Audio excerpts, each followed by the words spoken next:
Right now, imagine you are wide awake, lying on the ground while someone presses a sharp piece of stone against the top of your head and starts to scrape. No painkillers, no anesthesia, just a flint tool grinding through your skull, millimeter by millimeter toward your brain. This is not a horror movie. It happened to thousands of real people across the entire planet for thousands of years. And here is the part that makes no sense at all. Most of them survived. This is the story of the oldest surgery on Earth. It's called trepanation, drilling, cutting, or scraping a hole into a living human skull. And it is old, really old. We have found trepan skulls that are 7, 8, even 10,000 years old, from the Stone Age, long before writing, before cities, before metal. This wasn't one weird tribe doing one weird thing. Trepan skulls turn up in France, in Peru, in Africa, in Russia, in China. All over the world, completely separately, humans looked at the human head and thought, let's open it. Sit with how insane that is. These were people with no idea what a brain even did, no germ theory, no understanding of infection, no real way to stop bleeding beyond pressure and luck. And still, they decided the correct move, when something was wrong with a person, was to cut a window into their skull. Not once, by accident. Thousands of times, on purpose, as a known procedure passed down through generations. Somebody had to be the very first. And somebody had to survive it for the idea to spread. So how did they actually do it? There were a few grim methods. Some scraped, slowly grinding away the bone with a sharp stone until they broke through. Some cut a square, making 4 straight grooves and lifting the piece out. And some drilled a ring of tiny holes, then popped out the disc of bone in the middle. The tools were flint, obsidian, or later sharpened metal, and the patient, almost certainly wide awake, held down by others, feeling every single scrape against their own skull. Here is a small mercy in the middle of the nightmare. The brain itself has no pain receptors. It cannot feel being touched. The agony is all in the scalp and the skull, which are packed with nerves. So once they were through the bone, the worst of it was, strangely, over. But getting through the bone, wide awake, with a rock, while people hold you down, that part must have been beyond anything you or I have ever felt, and people sat through it, again and again and again. Now for the twist that rewrites the whole story. When scientists examine these ancient skulls, they look closely at the edges of the hole, and on a huge number of them, the bone has grown back, smoothed over, healed, and bone only heals if the person is still alive. Which means these were not murders and not rituals performed on the dead. These people got a hole cut into their head and then went on living, for months, for years. The surgery somehow actually worked. And it gets more unbelievable.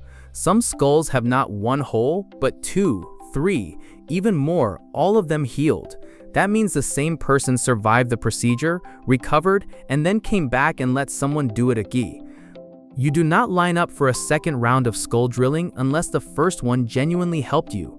Whatever this was, to those people it was not torture.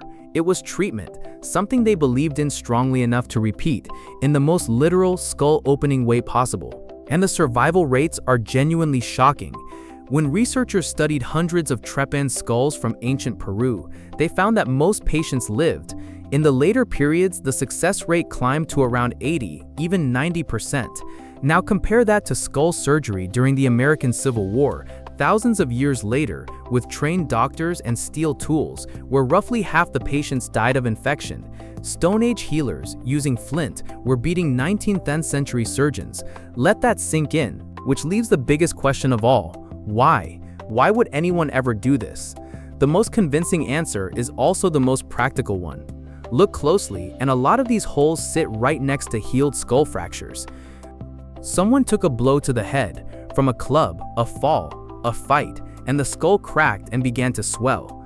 Opening a hole may have relieved the deadly pressure building up inside, letting trapped blood and fluid escape. In other words, this may have been real, working, emergency brain surgery. But pressure relief is not the whole story.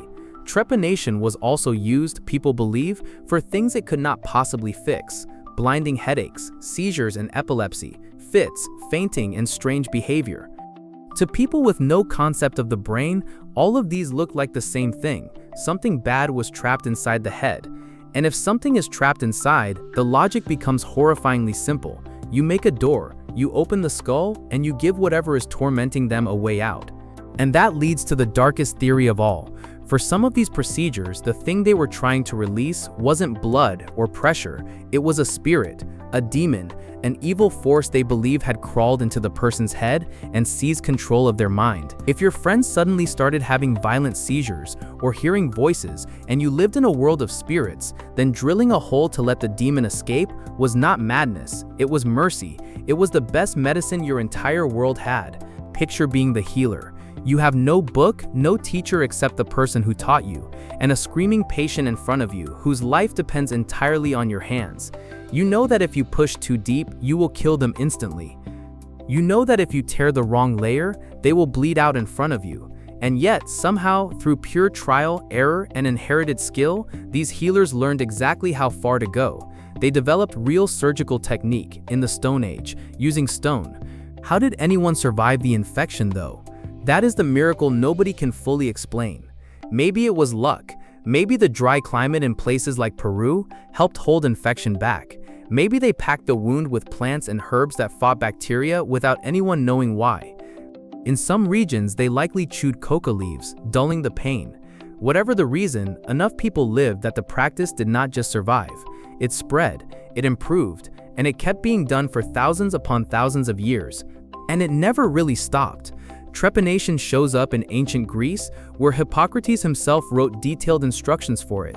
It shows up through the Middle Ages, into the Renaissance, right up to the edge of the modern era.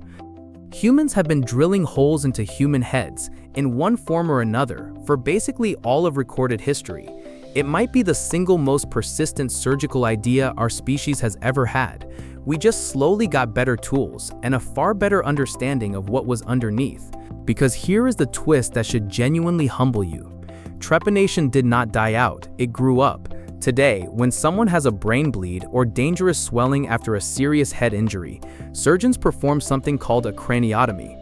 They cut a section of the skull open to relieve the pressure on the brain and then close it back up afterwards. It is, at its very core, the exact same idea the Stone Age healer had with a piece of flint. The tools changed completely, the instinct behind them did not. So the dumb caveman drilling a hole in a head turns out to be the great-great ancestor of the modern brain surgeon. Those ancient healers weren't just hacking at people at random. They had spotted something real and true, that the brain lives under pressure, and that sometimes, to save a life, you have to open the skull. They were thousands of years early, they were working completely blind, and astonishingly often, they were right. That flint was the first scalpel humanity ever aimed at its own mind. And it tells you something strange and beautiful about us. Faced with a dying friend and almost no knowledge at all, ancient humans did not just give up and watch, they experimented. They took the most terrifying risk imaginable, cutting into the seat of a person's very self because doing nothing meant certain death anyway. That willingness to try the impossible, to open the head and gamble on saving a life, is the same drive that would one day build hospitals and vaccines and everything after. Think about the courage on both sides of that flint tool. The healer betting their reputation and their friend's life on a single hole, and the patient lying there choosing to let someone grind into their skull because the pain in their head was worse than the terror of the blade.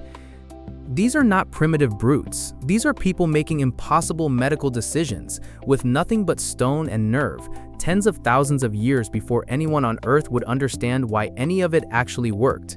So the next time you picture a caveman, do not picture a grunting idiot with a club. Picture a surgeon. Picture someone kneeling in the dirt, hands perfectly steady, opening a living skull to save a life, and succeeding more often than the trained doctors who came thousands of years after them. The hole in that ancient skull is not a sign of savagery, it is a sign of something that has never once left us, the refusal to watch someone die without at least trying to save them. Ancient humans drilled into living skulls, wide awake, using nothing but sharpened stone, and most of them walked away alive. It was brutal, it was terrifying, and it was one of the boldest, most brilliant things our ancestors ever did. If a Stone Age healer with a piece of flint could perform brain surgery and win, imagine what else we have been completely wrong about when it comes to primitive humans. Subscribe, and next time I'll show you another thing ancient humans did that should have been impossible.